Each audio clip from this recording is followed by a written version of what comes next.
to escape the rage of a deadly king.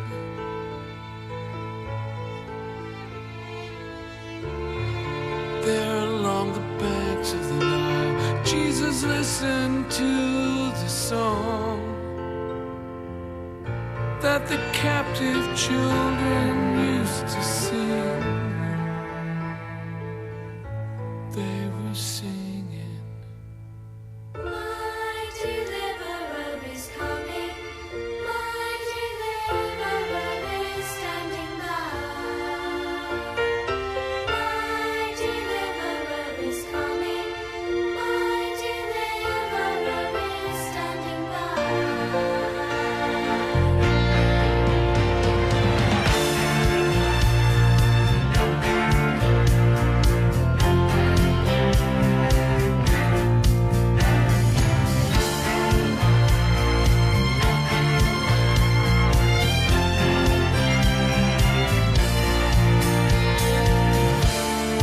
through a dry and thirsty land, water from the canyon heights pours itself out of Lake Sangra's broken heart.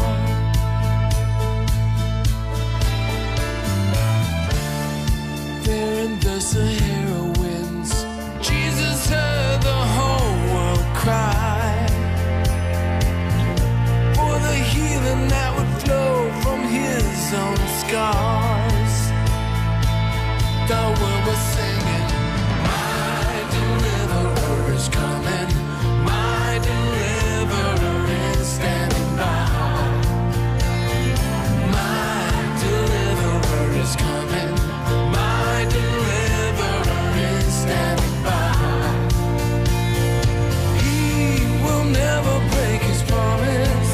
He has written it upon the sky. My deliverer is coming, my deliverer is standing by. My deliverer is coming, my deliverer is standing by. My deliverer is coming, my deliverer is standing by. I will never doubt his promise, though I doubt my heart, I doubt my eyes. My deliverer is standing by.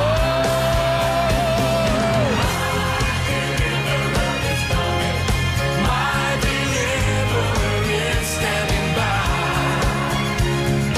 My deliverer is coming, my deliverer is standing by. He will never break his promise, though the stars should break faith with the sky. My deliverer is coming, my deliverer is standing by. My deliverer is coming, my deliverer is standing by. My deliverer is coming, my deliverer is standing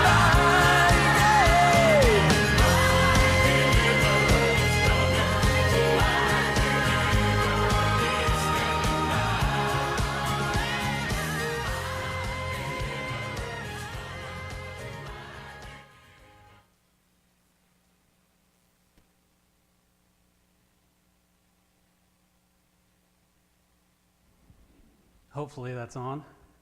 Okay. Can we turn about half the lights off or just dim lights a little bit? Just so we can see slide. Perfect. Look at that.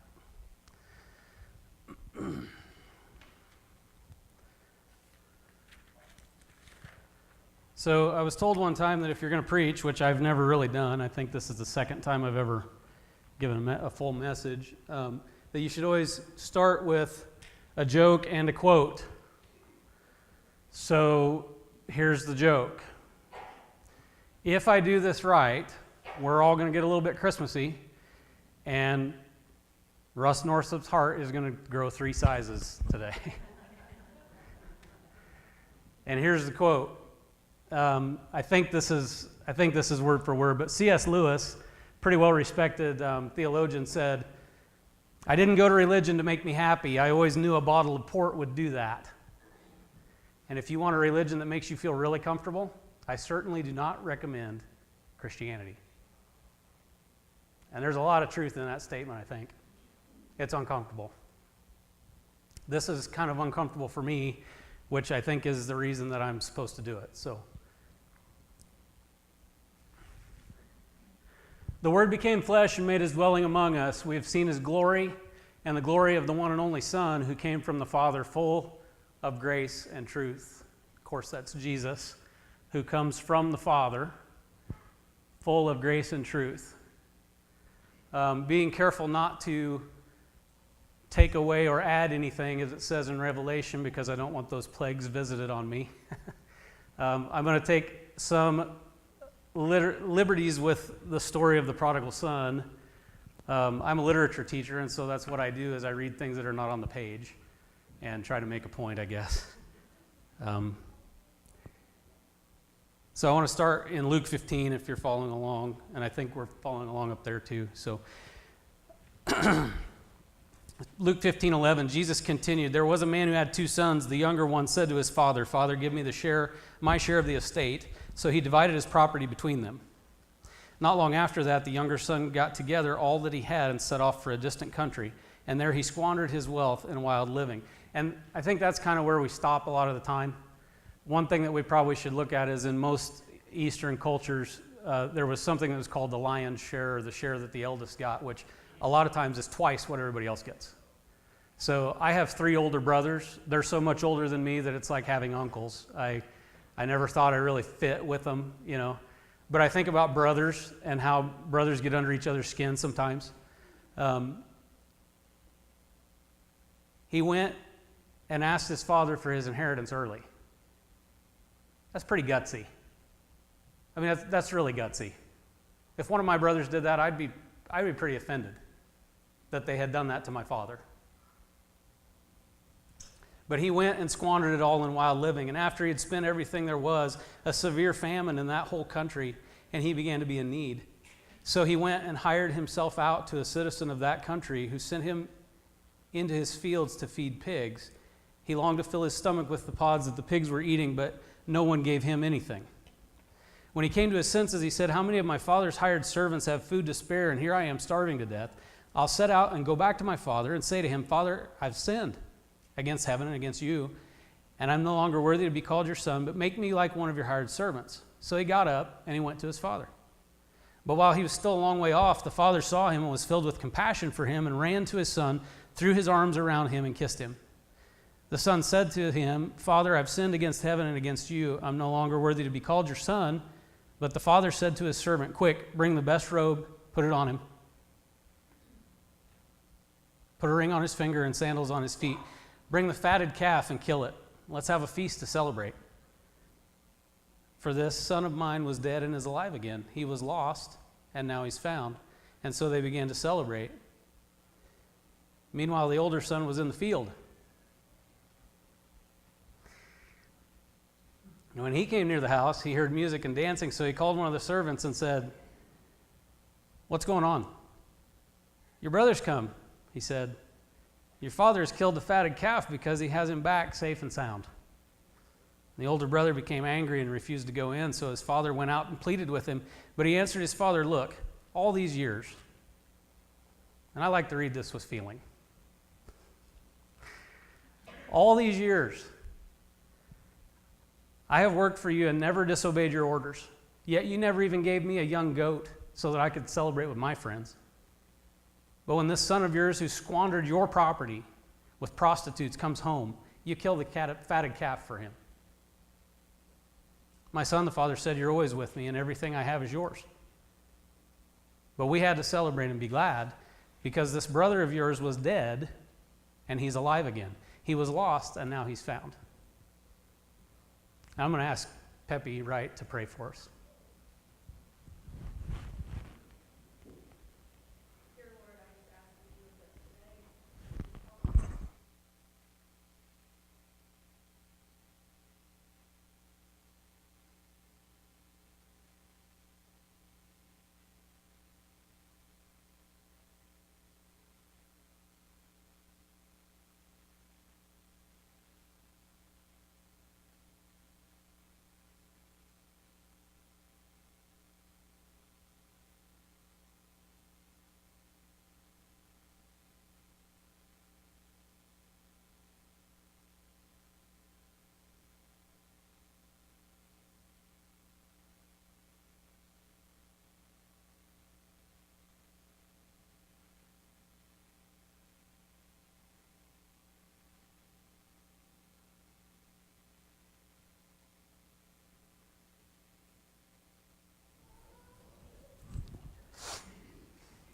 So I'll do my best to get through here without crying, but I'm going to tell you why I cry when I get in front of people.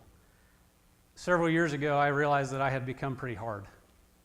And I did one of those really dangerous things where you pray a prayer that you think, man, it'd be great if God answered that, but you don't really think about the longevity and the consequence of praying that prayer. I did that. And I asked God for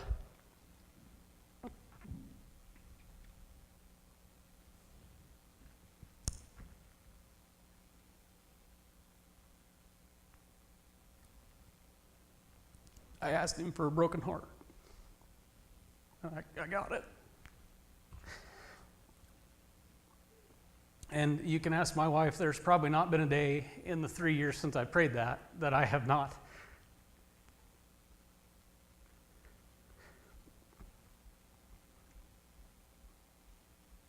been in tears for one reason or another.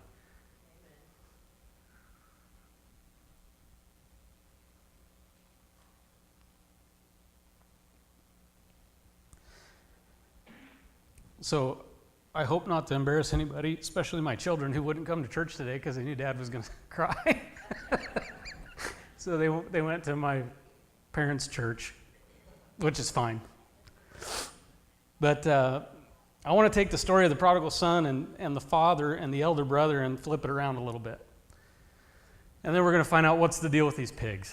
That always kind of bothered me. When I was a kid, I couldn't figure out the pig deal. Anyway, in Hebrew culture, we talked about that. The son would get a portion of his father's belongings and money. We often read this story and see this foolish, rebellious son as rude and selfish for wanting his inheritance. But we're the same. We want to really be on good terms with God, but often we don't really want to stick around and work the farm with the older brother. Okay, so pigs. In Jewish culture, pigs are an unclean animal. They have a cloven hoof, but they don't chew the cud. So if an animal had a cloven hoof and chewed the cud, they'd be considered a clean animal. But the pig loses out because his hoof is cloven, so he's kind of right place, wrong time. Excuse me. And he doesn't chew the cud, so he's not a clean animal, so he's not kosher. And that's where that whole word kosher comes from in food. It's kosher food. Okay, so that's a Jewish thing. And the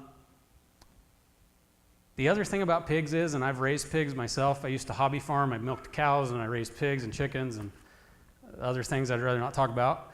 And pigs will eat anything, including that they have a tendency to sniff through anything they find, even if it happens to be manure. Pigs are like nature's vacuum cleaner. They will pretty much eat anything. I used to raise pigs by taking 50-gallon barrels to a grocery store, and I would get anything from Fairway Grocery Store that they couldn't sell. Bread, potatoes, when they cut up your fruit that you buy for your fruit platter or your veggie platter, all the excess stuff that would go on the floor, they'd put in these barrels, and I'd take it home, feed it to pigs, and I'd mix it with some old milk that I had and corn, and that's how I raise pigs.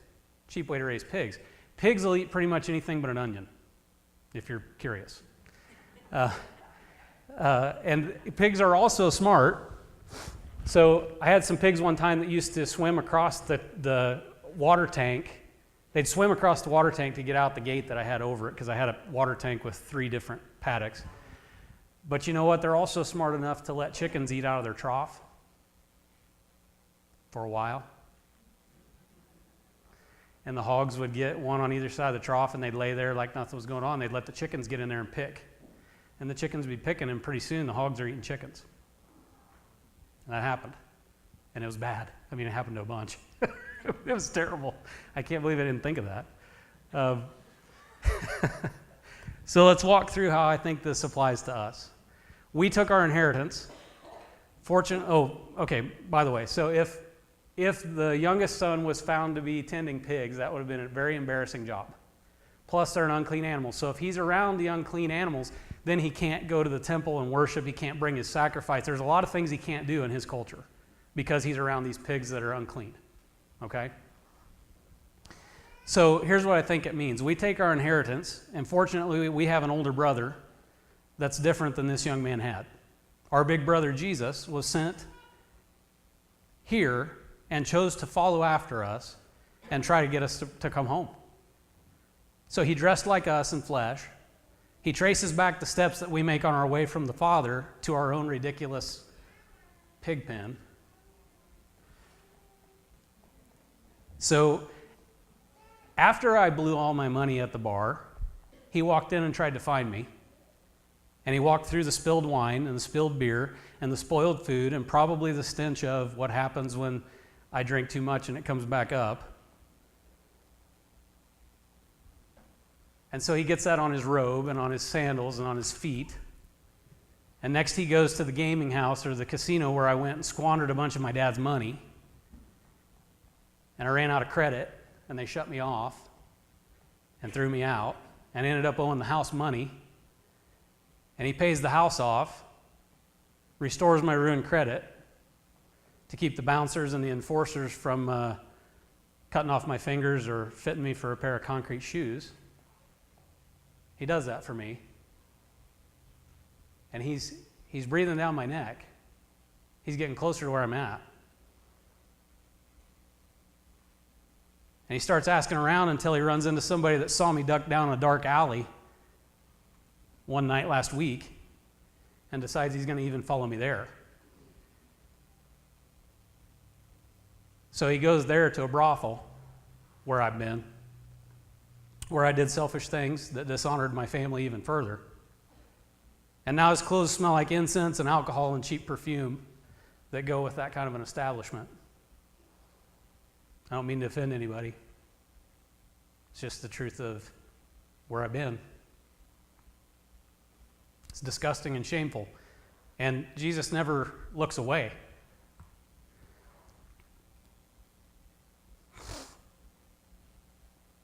He just keeps looking. And he runs into several more people that I lied to, cheated, stole from, defrauded, picked fights with, disrespected, and refused to forgive. Those are all sins.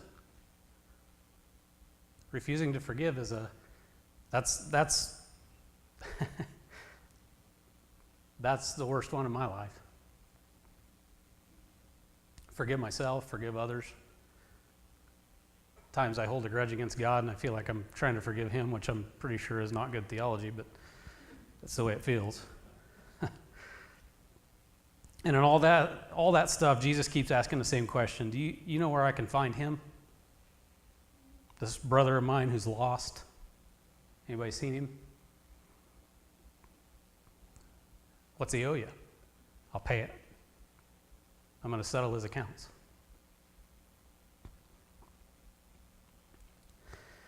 Till finally one day he is trying to find me and picks up the scent of pigs and just on a hunch starts to follow it. And he finds some tracks and thinks that they might be the right size and he follows them all the way to a farm where the owner points to a pen and says, yeah, that might be the guy you're looking for out there with my pigs. And Jesus crawls under the gate and through the sty till he finds me.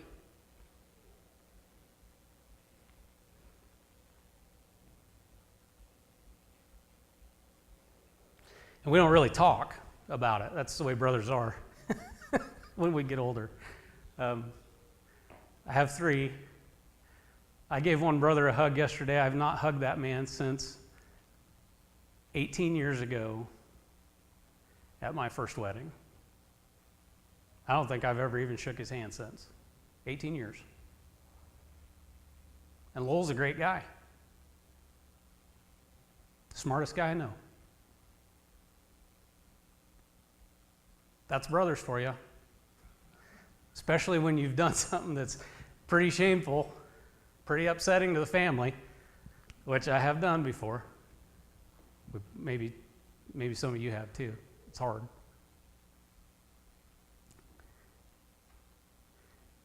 So we're not really going to talk about the issue.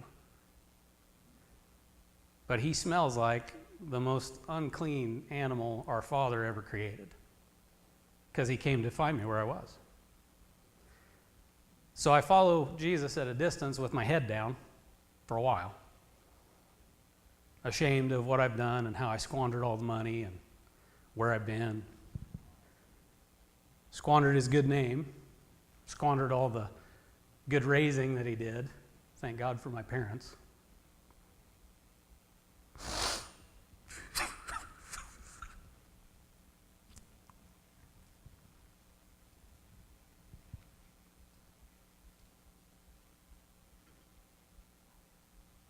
Thank God for my parents. And some of you have been my parents when I wouldn't speak to my own. Because for years I wouldn't talk to my dad.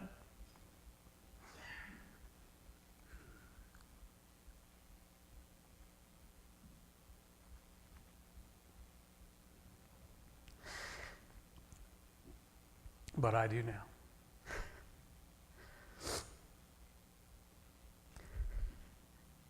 So I'm hanging my head and walking behind Jesus, expecting a lecture, and it doesn't come.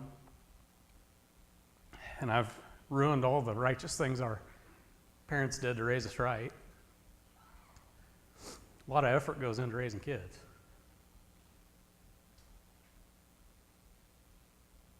Heartbreaking when they don't walk with God.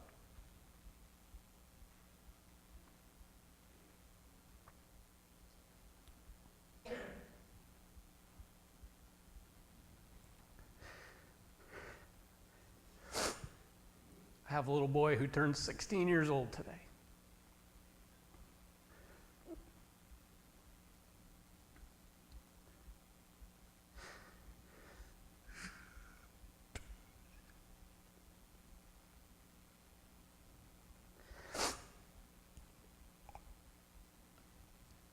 In my mess, I have drug that kid through some things that I don't even want you to know.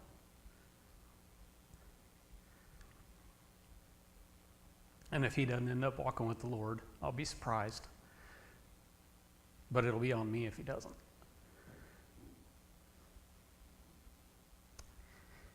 So if you're raising kids and it's getting hard,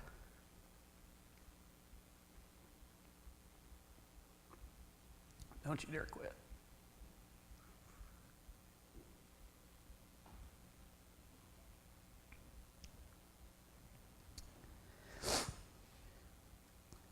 And I'm just happy to be going home with Jesus, even if I'm just going back there to be a servant, because it's still way better.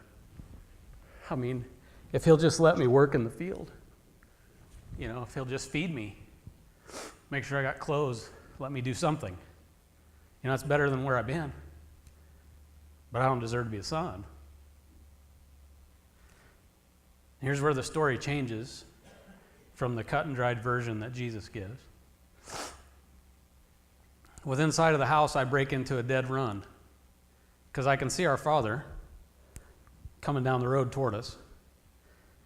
And I have one final attack of conscience that my conscience says, what are you doing? What are you doing? You can't do this. Makes you think you can just come home. You can never go home again. You guys have heard that. I'm here to tell you, you can. This church is my home.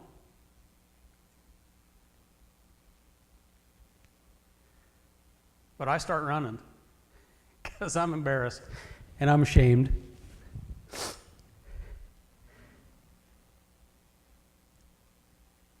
How am I supposed to just accept grace? I've never received that from anybody. Surely never given it to anybody. I don't even have an understanding of it, really. He's going to know. He's going to know all the things I did and where I spent all my time and my money and my effort and the sins I committed and the things that I said, the awful things that I thought, and how I was hard and cold and unforgiving. Because Jesus is going to tell him all that. I mean, let me tell you, your big brother, if he comes and finds you in a place like where I was, he's going to tell mom and dad. I mean, you better have a real good deal on the way home. Like, hey, let's bargain here. Because they're going to tell. You've got kids, they're siblings, they can't wait to tell. When I get home from church, I'll have an 8-year-old girl who will say, so-and-so wouldn't let me watch what I wanted to on TV. And they'll say, look, she's just a drama queen, and it'll go back and forth. And that's okay. Those are small things. But my brother Jesus is going to tell God all the stuff I did. Isn't he?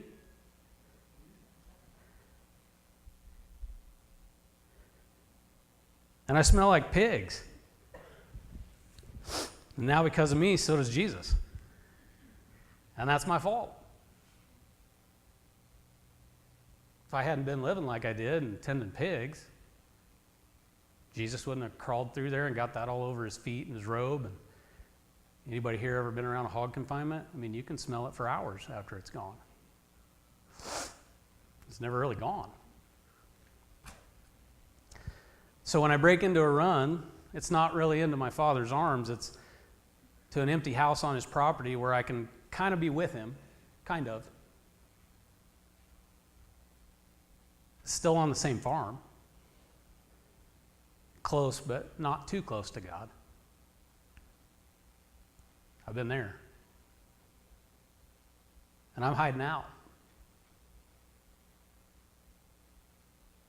I'm surrounded by grace. I'm at the mercy of mercy.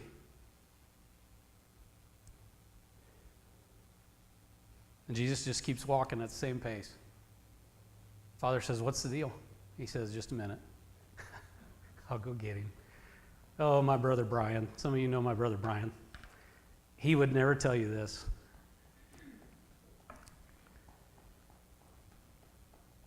The best man I know.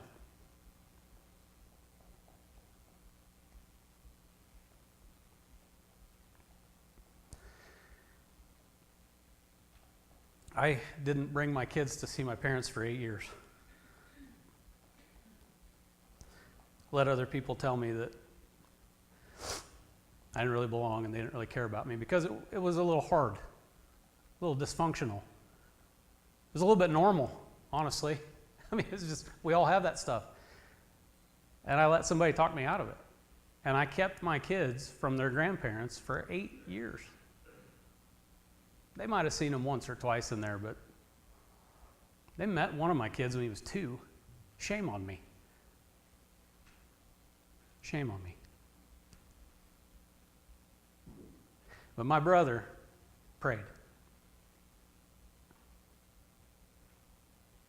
And my brother called me. And my brother begged me to come to Christmas, 4th of July, come down and see the folks. I didn't. And I would call him every time things were really rocky in my first marriage. It was hard. And I'm pretty sure that more than 50% of it was my fault. Really sure, in fact. And I called my brother one time, and I was just going through the same old thing. And he just said, Loren, you're lost. You're completely lost. When are you going to figure out where you're at? When are you going to turn around and just let God be God and trust him? He said, you get into Isaiah. You start reading Isaiah 40. You read to about Isaiah 48. Do you not know? Have you not heard who I am? That's what God says. And Brian said, if you can read that, and you still think that your problems are too big for God to do something about, you don't know him at all, and you don't know the truth at all. And then he said, probably the best thing he ever said to me, you ever call me again and want to talk about this same thing, I'm hanging up on you. Don't call me until you're ready to do something about this. And he hung up. My big brother left me alone. And I had never been so alone. And I'm pretty thankful. Because I started reading in Scripture. And God started making promises to me. He told me one time, Brian told me one time, God could give you an entirely different life in a year. If you just took your hands off trying to control things and let God do it, in a year, your life could be totally different. You wouldn't even recognize it.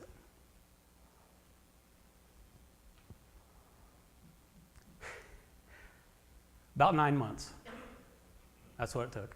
About 9 months until I really was comfortable knowing that I was okay with God. He was going to be okay with me. God blessed me with a beautiful wife, my best friend, that little baby over there. I moved to Mound City on a hunch. Put my kid in school here so he could play football for my brother, then my brother quit coaching. Man, I was pretty frustrated. That's fine. This is where I'm supposed to be. Bought a house. Thought, man, there's no way that's going to happen. God did that. And it's the right place for me. 2 weeks after I moved to town, 2 weeks after I moved to town, my parents sold their house in Kansas and bought a house on Sunset in Mound City. Isn't that something? Coincidence, right? So here I am running to this shack, and I'm in there, and I got the door shut, and I'm thinking, well, he can't find me here. But Jesus is going to tell God all my stuff. Because I know Brian told my parents stuff I told him. Even when I wished he wouldn't, because they worried, and they wanted to know, and I wouldn't give them any information about my life. And he was a good brother. He was a good son to them. So Jesus says to the Father, hey, just give me a minute. I'll go get him.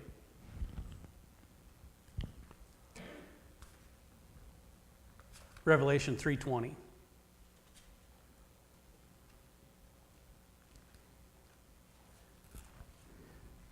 Did I skip ahead of the slide, Steve? Are we okay now? Okay. So Revelation 3:20, this is pretty familiar.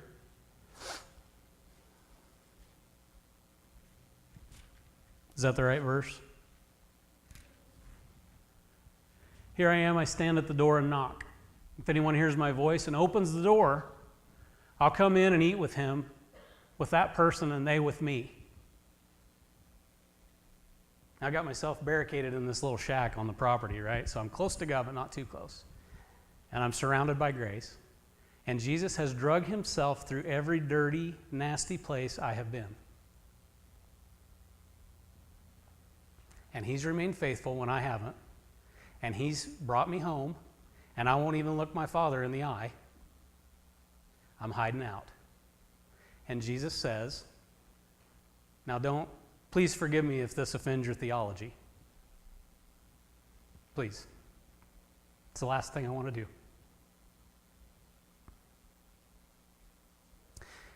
But he says, I'm knocking on the door. And if you'll just open the door up, Loren. I'm right here. And he never says, look at everything I did for you. Because it's a given. We know that. He doesn't have to say it.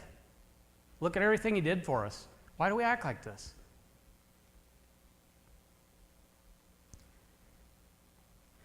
He says, I'm knocking on the door. Just open the door and let me come in.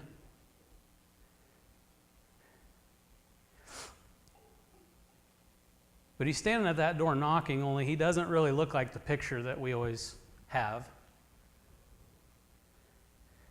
I mean, honestly, that guy doesn't look real Jewish. It's probably a way nicer door than any place I'm staying. I probably don't have my light on because nobody's really welcome. I get this picture of Jesus,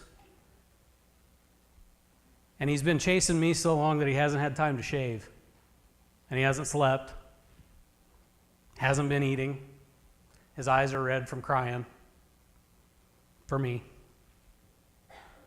His clothes are dirty and filthy because he's been chasing me all these places I took him, all these places I went on my own.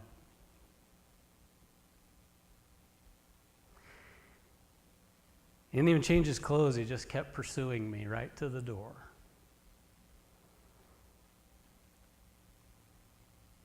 And then he tells me about the prodigal mother. She never gets any press. I have to believe there's a mom there.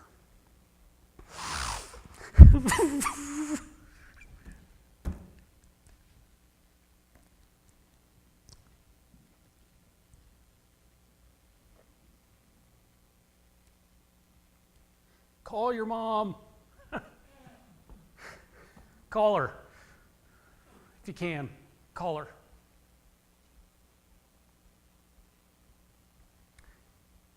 Don't wait.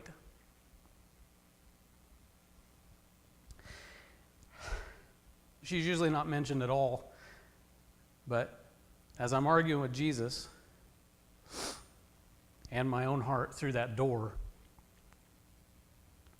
he reminds me that our dad's making a feast, and there's going to be this ring, and there's going to be a robe for me, which I don't deserve. We all know that.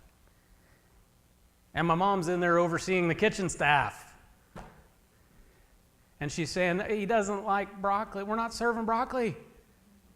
He will not eat carrots unless they're cooked. Is that true, Tiff? See, all the time that my father has been going to that balcony every day, see, he gets all the credit, which is fine, because it's God the Father. I understand that. I'm not trying to make God feminine at all. But I think there had to be a mom. Because every day when that guy goes out and looks down the road in the morning from the balcony and doesn't see me coming up the road, it hurts.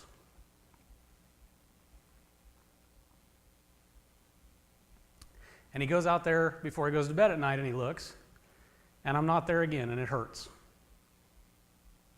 And all day long,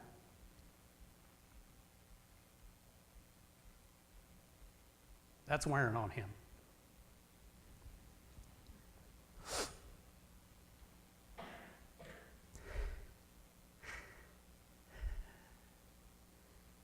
He goes out there to see if Jesus found me yet.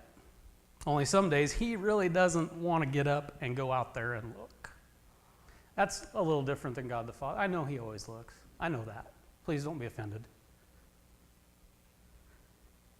But sometimes you get tired of waiting and looking. And some days he was hurt and disappointed and angry, and he just couldn't take looking down the empty road one more time. But he does every day. But if you were to pull the curtains back, he's on the balcony and there are curtains behind him, French doors or whatever you want. But if you were to open those doors and look, there's probably a woman at the edge of the bed doing this.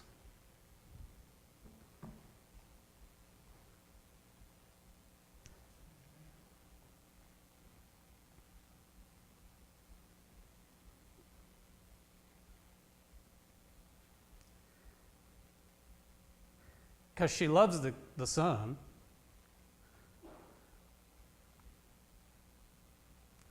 She's a good mama. But she loves her husband.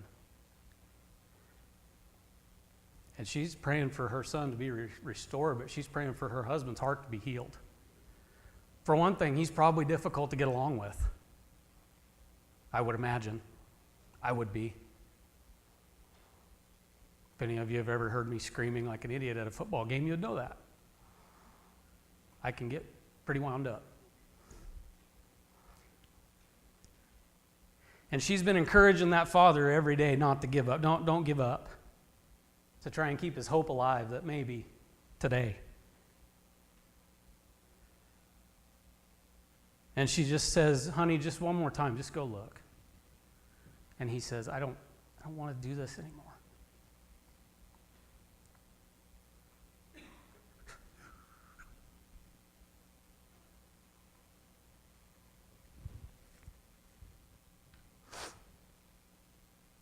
Because it hurts. It's hard. And she said, just one more time, please. Go see if our boy's out there.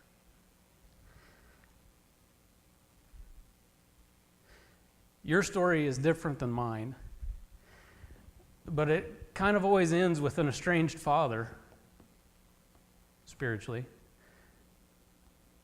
and a brother like Jesus, or Jesus, that steps in, and he's sleeping on my doorstep, and he's sleeping on your doorstep in the hovel that you have boarded yourself in. And he's not too proud to stay right there. Jesus is not too proud to stay right there outside that door. And he's scratching and clawing at that door. And he's going around to every window just to see if he can look in there and get a glimpse of you.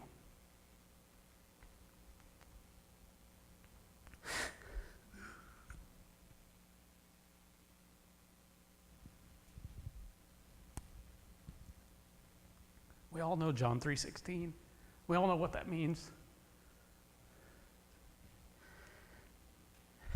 But I'm telling you, when you can't be with your kids,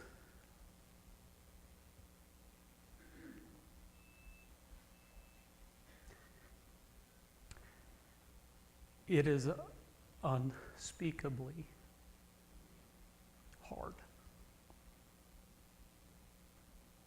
And when God can't be with us, when he's separated from us, and it's our fault, obviously it's my fault.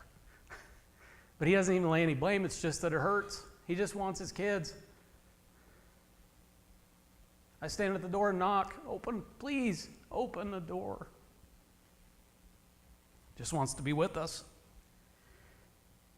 And just to be with us, he stretches his hands out on the cross and chases us through our wandering everywhere that we went. Even though we ended up in the places you're not supposed to go.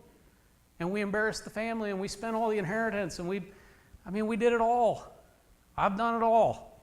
Trust me, I've done it all.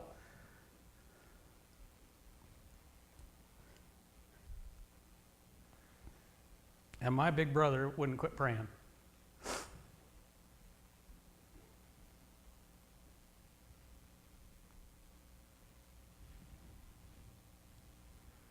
And he talked my dad into not giving up. And my mother encouraged my dad, don't give up. He is the God that would tear down all of creation to be with his kids. That's what he did. The Bible says Jesus is the firstborn of all creation. Everything lives and moves and has its being is held together by Jesus Christ.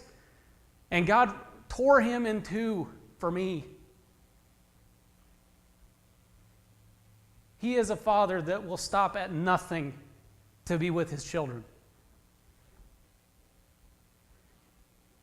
So, to start the process, he sent Jesus to a manger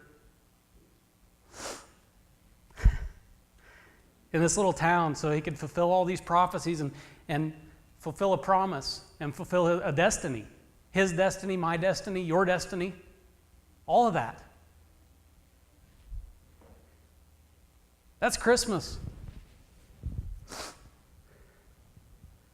That's Christmas. It's the symbolic journey of a father and his son trying to redeem a brother that has been lost.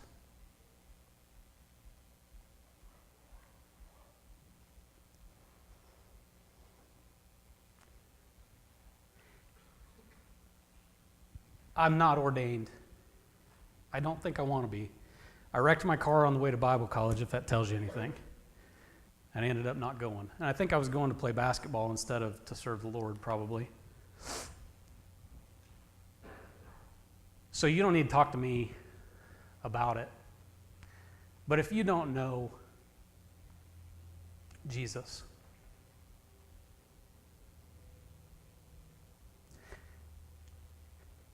if you don't know what he did, what he's willing to do, talk to someone today. Come up here and I'll have Mike or Russ. I don't really want it to be me. You need to pray with somebody. And if you're wandering a long way from home, and you need to come back and open the door and let him get at your heart, don't wait. Please don't wait. It's so worth it. That prayer I prayed that makes me cry when I get passionate about something, it bothers me sometimes, but I'm so glad I did that. And I'm telling you, 5 years ago, I could not have looked any one of you in the eye. Period. My life was so broken.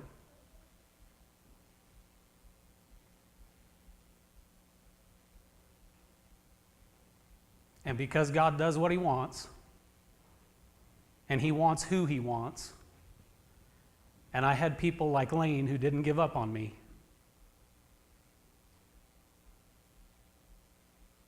God did a thing in me that is still ongoing.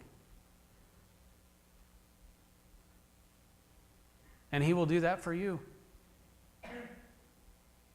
Because He's faithful. You want to be wanted? He wants you. You're broken? He wants to mend it. You're tired? He wants to give you rest. He wants to give you forgiveness, and He's not going to rub your nose in it. He just wants you.